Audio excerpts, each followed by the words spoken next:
Welcome to our channel. So today we are going to start Indian polity in the UPSC prelims 2023. So जो लोग 2023 UPSC का preparation कर रहे हैं उन लोगों के लिए ये सीरीज बहुत इंपॉर्टेंट है। और आज हम इंडियन पॉलिटी स्टार्ट करने वाले हैं। प्रीवियस ईयर क्वेश्चंस करेंगे हम लोग। यूपीएससी के जो प्रीवियस ईयर क्वेश्चंस आए हैं आपकी, वो हम लोग आज करने वाले हैं। चैप्टर 1 से स्टार्ट करेंगे हम लोग। और बहुत सारे स्टूडेंट्स का रिक्वेस्ट आ रहा था कि सर इंडियन हिस्ट्री का तो हमारे पास वीडियो आ चुका है, लेकिन सर यूपीएससी के जो है सीसेट का जो हम ऑलरेडी स्टार्ट कर चुके हैं, और साथ साथ में पॉलिटी आज हम स्टार्ट करने वाले हैं। तो रिक्वेस्ट बहुत सारे स्टूडेंट्स का आया था, तो मैंने सोचा चलो ठीक है स्टार्ट कर देना चाहिए। बिकॉज अभी लगभग अप्रॉक्सीमेटली 60 to 70 डेज के आसपास हमारा यूपीएससी प्रीलिम्स एग्जामिनेशन के लिए बचे हैं, जो कि बहुत कम है। तो आई होप सभी लोग पहले के वीडियोस ऑलरेडी अच्छे से देख चुके हैं, हाँ या ना। तो चलिए स्टार्ट करते हैं हम लोग, और सभी लोग ऐड हो जाइए, जुड़ जाइए चैनल पे। जो लोग चैनल पे फर्स्ट टाइम आए, चैनल को शेयर कर लीजिए और सब्सक्राइब कर लीजिए, ठीक है। तो चलिए स्टार्ट करते हैं हमारा यूपीएससी का सीरीज और प्रीलिम्स का सीरीज। तो यूपीएससी प्रीलिम्स 2023 के लिए हम जो चैप्टर स्टार्ट करने वाले हैं आज, वो है कॉन्स्टिट्यूशन एंड पॉलिटिकल सिस्टम, ठीक है। चलिए स्टार्ट करते हैं क्वेश्चन 1 से। Previous year prelims solve papers हम करने वाले हैं। My name is professor Ravi Ranjan Singh. For the next few questions I will be there with you। बाकी के क्वेश्चंस आपको टेलीग्राम चैनल पे मिल जाएगा। चलिए स्टार्ट करते हैं पहला क्वेश्चन से। क्या दिया हुआ है हमारे पास, बताइए मुझे। फर्स्ट क्वेश्चन क्या लिखा है आपके पास? विच ऑफ द फॉलोइंग, क्या लिखा है? Which of the following, which of the following is या are extra, which of the following is या are extra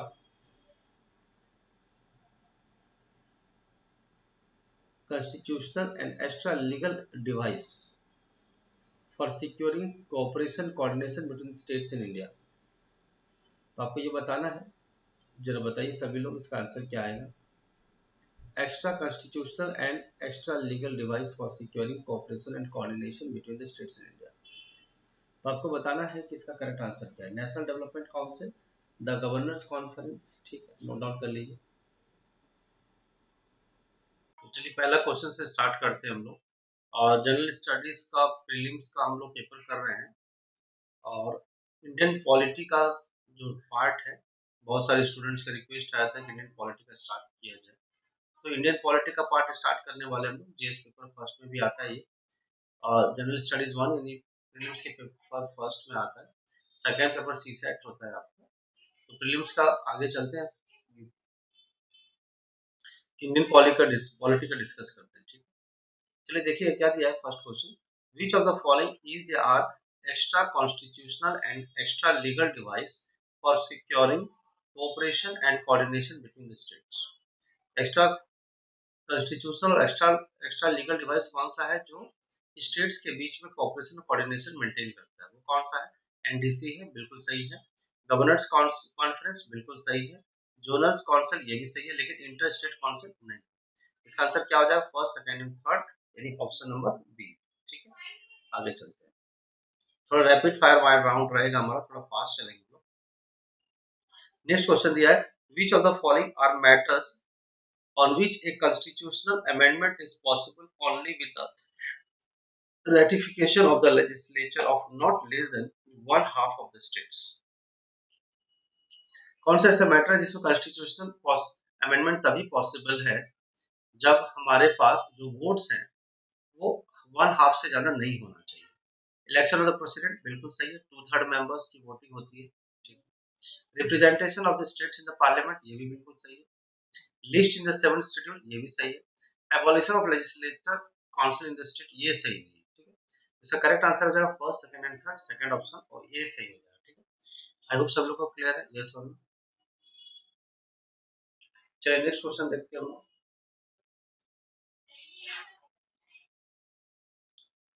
article 156 of the constitution, क्या दिया है? Article 156 of the constitution provides that a governor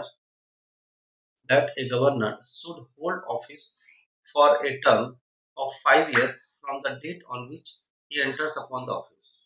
article 156 में दिया गया है कि गवर्नर जिस दिन उसकी क्या होती है, अपॉइंटमेंट होती है, गवर्नर को कौन अपॉइंट करता है? प्रेसिडेंट ऑफ इंडिया करता है, ठीक है।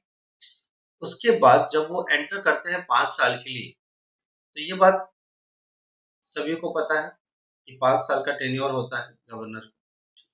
कहा जा सकता है कि इस चीज से हमें क्या क्या चीजें समझ में आती है।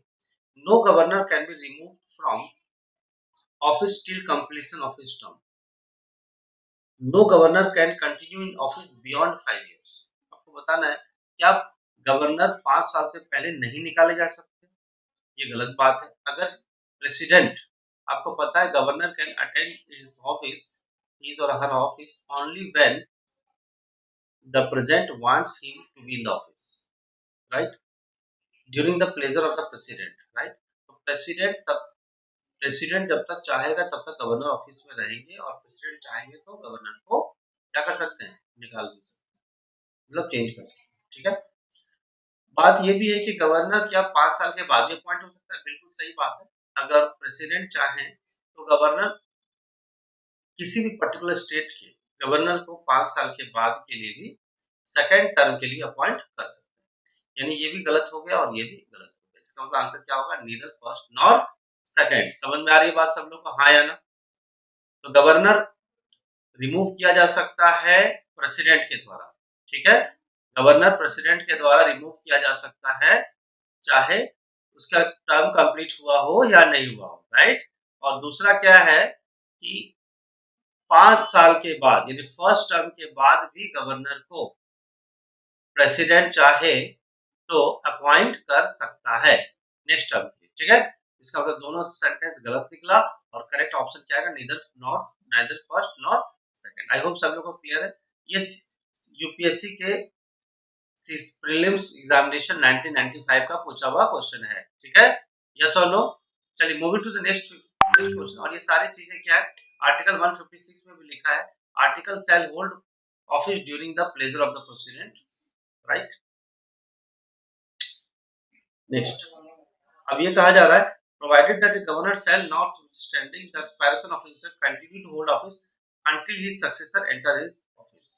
कहने का मतलब ये है कि जब तक उसका नया नया गवर्नर नहीं आ जाए तब तक गवर्नर जो है अपने ऑफिस को छोड़ने के लिए बाध्य नहीं है। समझ पा रहे हैं? यस और no? Moving to the next question.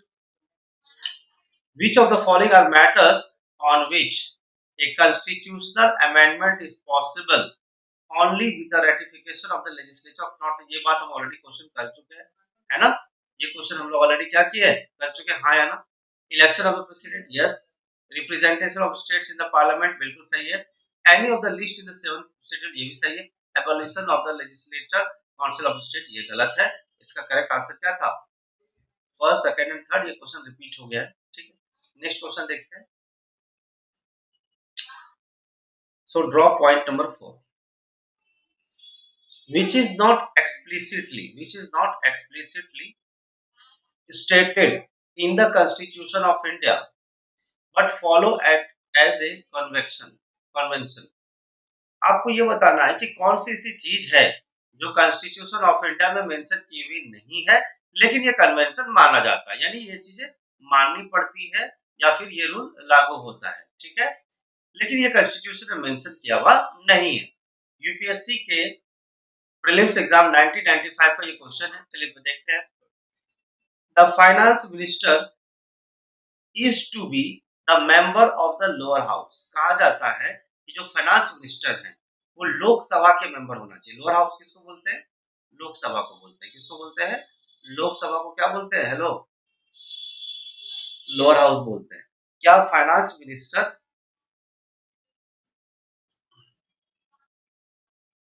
Lower house के मेंबर होने चाहिए? Next, the prime minister has to resign if he loses the majority in the lower house। अगर लोअर हाउस में प्राइम मिनिस्टर को रिजाइन करना पड़ेगा अगर उसने मेजोरिटी के लिए वो मेजोरिटी शो नहीं कर पाए। क्या ये बात सही है? ये बात सही है, इसमें कोई दिक्कत वाली बात नहीं है कि अगर वो मेजोरिटी मेजोरिटी लोअर हाउस में फेल हो जाते हैं तो प्राइम मिनिस्टर को रिजाइन करना पड़ता है। हालांकि ये बात जो है कॉन्स्टिट्यूशन में लिखा हुआ नहीं है, बट ये रिवाज के हिसाब से मानना पड़ता है। तो बी करेक्ट आंसर है, I mean B is the correct option. चलिए नेक्स्ट आगे पढ़ लेते हैं। All sections of India are to be represented in the Council of Ministers. Of course, it's very true, right? कि जितने भी इंडिया के सेक्शंस हैं, चाहे हम बात करें डिपार्टमेंट्स की, जैसे होम मिनिस्टर हो गया, डिफेंस मिनिस्टर हो गया, फाइनेंस मिनिस्टर हो गया, रूरल एग्रीकल्चर रूरल मिनिस्टर, ये जितने भी सेक्शंस हैं वो सारे के सारे किस तरह से रिप्रेजेंट किए जाते हैं?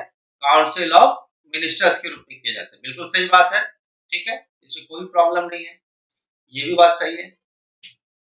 इसमें लिखा था नॉट एक्सप्लिसिटली, बट ये तो मेंशन किया हुआ है ना किसके अंदर? कॉन्स्टिट्यूशन ऑफ इंडिया में ये बात कही गई है, ठीक है। if both the president and the vice president demit office simultaneously, अगर प्रेसिडेंट और वाइस प्रेसिडेंट रिजाइन कर दे एक ही साथ before the end of the tenure, मतलब जब टेन्योर खत्म होने से पहले प्रेसिडेंट और वाइस प्रेसिडेंट एक साथ रिजाइन कर दे तो क्या होगा? The speaker of the lower house of the parliament will officiate as the president. क्या ये बात सही है? ये बिल्कुल सही बात है, ठीक है। और दिलचस्प बात ये भी है कि ये चीज मेंशन भी किया हुआ है किसके अंदर? कॉन्स्टिट्यूशन में। तो मुद्दा ये है कि कॉन्स्टिट्यूशन में कौन सी ऐसी चीजें जो मेंशन नहीं की हुई है, ये मेंशन की गई है, नहीं की गई है कि प्रेसिडेंट को, प्राइम मिनिस्टर को रिजाइन करना पड़ेगा अगर वो मेजोरिटी लोअर हाउस में लॉस कर जाते हैं। तो इसका मतलब ये है it is just a convention, it is not mentioned in the constitution of India. Is that clear to everyone? Yes or no? Fine. So B is your correct alternative. Is that clear? Moving to the next question. So today we will go with the top 10 questions of Indian polity that is asked in the previous year questions. Okay. One by one we will follow the same things in the upcoming videos as well. ठीक है? आने वाले video में हम और भी questions करने वाले हैं। चलिए आगे बढ़ते हैं। Which one of the following was not proposed by the 73rd constitutional amendment in the area of पंचायती राज? बोला गया है कि पंचायती राज में क्या, पंचायती राज में ये बात मेंशन नहीं की गई है या प्रपोज नहीं किया गया है। जो 73rd संविधान संशोधन, 73वां संविधान संशोधन जो पंचायती राज का है, वो बात किस चीज में लिखी हुई नहीं है। तो हम बात करेंगे पंचायती राज के। चलिए देखते हैं क्या लिखा है इसमें। पहला point, 30% seats in all the electorate rural local bodies will be reserved for women candidates at all level। क्या ये बात सच है? ये बात बिल्कुल सही है कि रूरल लोकल बॉडीज में जो इलेक्शन इलेक्ट होते हैं उसके अंदर वीमेन कैंडिडेट्स के लिए 33% सीट क्या होते हैं? रिजर्व होते हैं। क्या होते हैं? हेलो, रिजर्व होते हैं। चलिए, the states will constitute their finance commissions to allocate resources to Panchayati Raj institutions. कहा जा रहा है कि फाइनेंस इंस्टीट्यूशन कमीशन जो है उसमें जितने भी स्टेट्स हैं, मतलब state will constitute their finance commission to allocate resources to Panchayati Raj commission. मतलब ये है कि हर स्टेट को एक फाइनेंस कमीशन क्या करना पड़ता है? बनाना पड़ता है। और उस कमीशन में क्या होता है कि फाइनेंस कमीशन की जिम्मेदारी होती है कि पंचायती राज जो जगह है, जितने इंस्टीट्यूशन जो पंचायती राज से रिलेटेड हैं या जुड़े हुए हैं, वहां पर उनके सारे रिसोर्सेज प्रोवाइड किए जाए। ये भी बात बिल्कुल क्या है? सही है। और ये बात मेंशन किसमें किया गया है? 73rd कॉन्स्टिट्यूशनल अमेंडमेंट में मेंशन किया गया। चलिए आगे बात करते हैं। लिखा गया है the Panchayati Raj functionaries, the panchayati raj functionaries will be disqualified to hold their offices if they have more than 2 children। ये बात कहीं मेंशन नहीं की, तो बहुत ही बेकार बातें हैं कि पंचायती राज के फंक्शन डिस्क्वालीफाई हो जाएंगे अगर उनके पास 2 चिल्ड्रन। ये बिल्कुल बुद्धू वाली बातें हैं, बकवास बातें हैं, ये बिल्कुल गलत बात है और ये बात मेंशन किया हुआ नहीं है किसके अंदर? 73rd कॉन्स्टिट्यूशनल अमेंडमेंट में। ठीक है, चलिए मूव करते हैं नेक्स्ट क्वेश्चन पे। The elections will be held in 6 months time if Panchayati Raj bodies are superseded or dissolved by the state government. State government में अगर डिसॉल्व हो जाए तो 6 महीने के बाद फिर से इलेक्शन करना जरूरी है।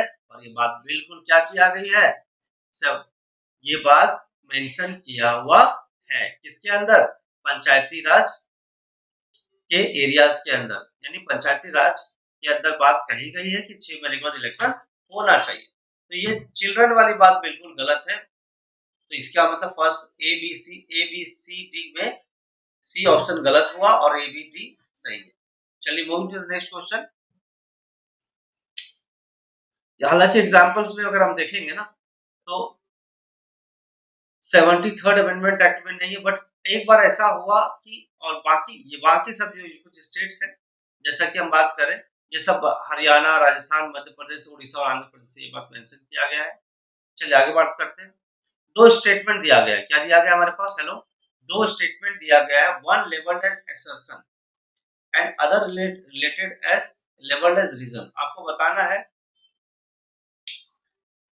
कि कौन सा सही है, ऑप्शंस हम लोग एक एक करके देखते हैं। Assertion, reservation of 33% of seats, reservation of 33% of seats for women in parliament and state legislature does not require any constitutional amendment. कहा जा रहा है कि अगर पार्लियामेंट में 33% रिजर्वेशन वीमेन के लिए अगर आपको चाहिए या स्टेट लेजिस्लेचर के लिए चाहिए तो उसके लिए कॉन्स्टिट्यूशन का कोई भी चेंजेस करने की जरूरत नहीं है, या कॉन्स्टिट्यूशनल अमेंडमेंट की कोई भी जरूरत नहीं है। क्या ये बात समझ पाई?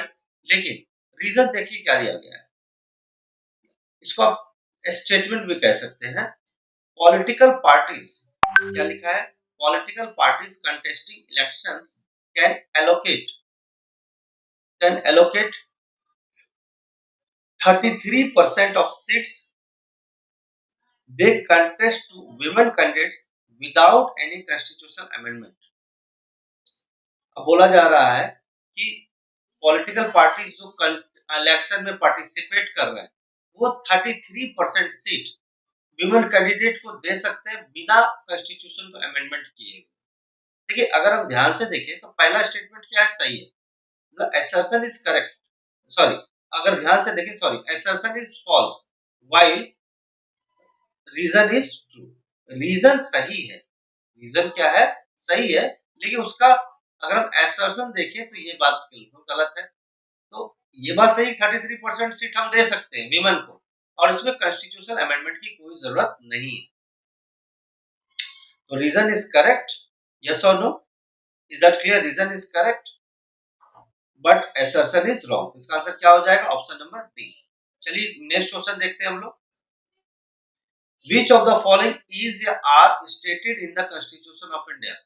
कौन सा रीजन ऐसा है जो कॉन्स्टिट्यूशन ऑफ इंडिया में लिखा गया है, ठीक है, the president shall not be A member of the either house of the parliament. ये तो बिल्कुल गलत बात है भाई, प्रेसिडेंट को तो मेंबर होना चाहिए, यस और नो, ये तो गलत बात है। The parliament consist of the president and 2 houses, बिल्कुल सही बात है। आपको पता ही होगा कि पार्लियामेंट के अंदर क्या क्या होता है, बोलो। पार्लियामेंट में 3 तरह के बॉडीज होते हैं, कौन कौन से होते हैं, एक प्रेसिडेंट होता है, हाँ या ना, प्रेसिडेंट प्लस लोकसभा, और क्या होता है, हेलो, राज्यसभा। क्या होता है, राज्यसभा। ये 3 बॉडीज को मिला करके क्या बनता है हमारा, पार्लियामेंट ऑफ इंडिया। तो इसका मतलब only second is correct while first is not correct. जबकि प्रेसिडेंट जो है हाउस ऑफ पार्लियामेंट किसी एक का मेंबर होना जरूरी है, यस और नो। चलिए आगे बात करते हैं। In the following we the people of India having solemnly resolved to constitute India into a sovereign socialist secular democratic republic and to secure to all its citizens justice, social, economic and political liberty of thought, expression, belief, faith and worship, equality of status and of opportunity, and to promote among them all fraternity, ensuring the dignity of the individual and the unity and the integrity of the nation. In the Constituent Assembly, क्या लिखा है? In the Constituent Assembly, this X stands for क्या? X stands for, आपको बताना है इस X किस चीज के लिए लिखा गया है, बताइए। आपको बताना है X किस लिए लिखा गया है। आपको पता होना चाहिए, ये बात हुई थी 26 नवंबर, ये डेट की बात हो रही है 26 नवंबर 1949, यानी अगर हम बात करेंगे डेट की तो क्या आएगा 26 नवंबर 1949, ठीक है। ये सुनो, इस दिन कॉन्स्टिट्यूएंट असेंबली हमारा रेडी हो गया था, ठीक है, और इसको पारित कर दिया गया। तो ये डेट कब था? 26 नवंबर 1949, ठीक है। हालांकि रेडी तो हो गया था हमारा, ठीक है, लेकिन फिर भी 2 महीने के बाद, है ना, 26 जनवरी 1950 को हमारा संविधान लागू हो गया था। यस और नो? ठीक है, आगे बात करते हैं। The Constitution was enacted on 26 November 1949, but it was commenced on 26 January 1950. Yes और नो? चलिए आगे बात करते हैं हम लोग। ये हमारे आज के सेशन का आखिरी क्वेश्चन है, ठीक है। ऑलरेडी हम 9 क्वेश्चन कर चुके हैं, और हम इसे ऐसे ही सीरीज अगर आप चाहते हैं तो हमारे चैनल को सब्सक्राइब कर लीजिए और शेयर कर लीजिए अपने फ्रेंड्स को। बेल आइकन जरूर दबा लेना, क्योंकि जो लोग भी स्टूडेंट्स यूपीएससी 2023 को टारगेट कर रहे हैं उनके लिए आने वाले वीडियोस बहुत इंपॉर्टेंट है, ठीक है। चलिए, विच of the following schedules of the constitution of India contains provisions regarding anti defection act? Anti defection act किसके अंदर ये मेंशन किया गया है, ये बात आपको बताना है, ठीक है। ये है 10th शेड्यूल के अंदर। किसके अंदर? 10th शेड्यूल के अंदर एंटी डिफेक्शन एक्ट जो है मेंशन किया गया है। चलिए, इसका मैं आपको ट्रिक बता देता हूँ। बहुत सारे बच्चे लोग पढ़े होंगे, मैं आपको लिख देता हूँ। आपने पढ़ा होगा टीयर्स ऑफ ओल्ड पीएल। अगर मैं उसको काउंटिंग करूंगा, 1 2 3 4 5 6 7 8 9 और 10। देखिए, यही 10 वाला आपसे पूछा गया था। ये 10 वाला देख रहे हो, डिफेक्शन लॉ बोलते हैं इसको, एंटी डिफेक्शन लॉ, ठीक है। P 11 number schedule,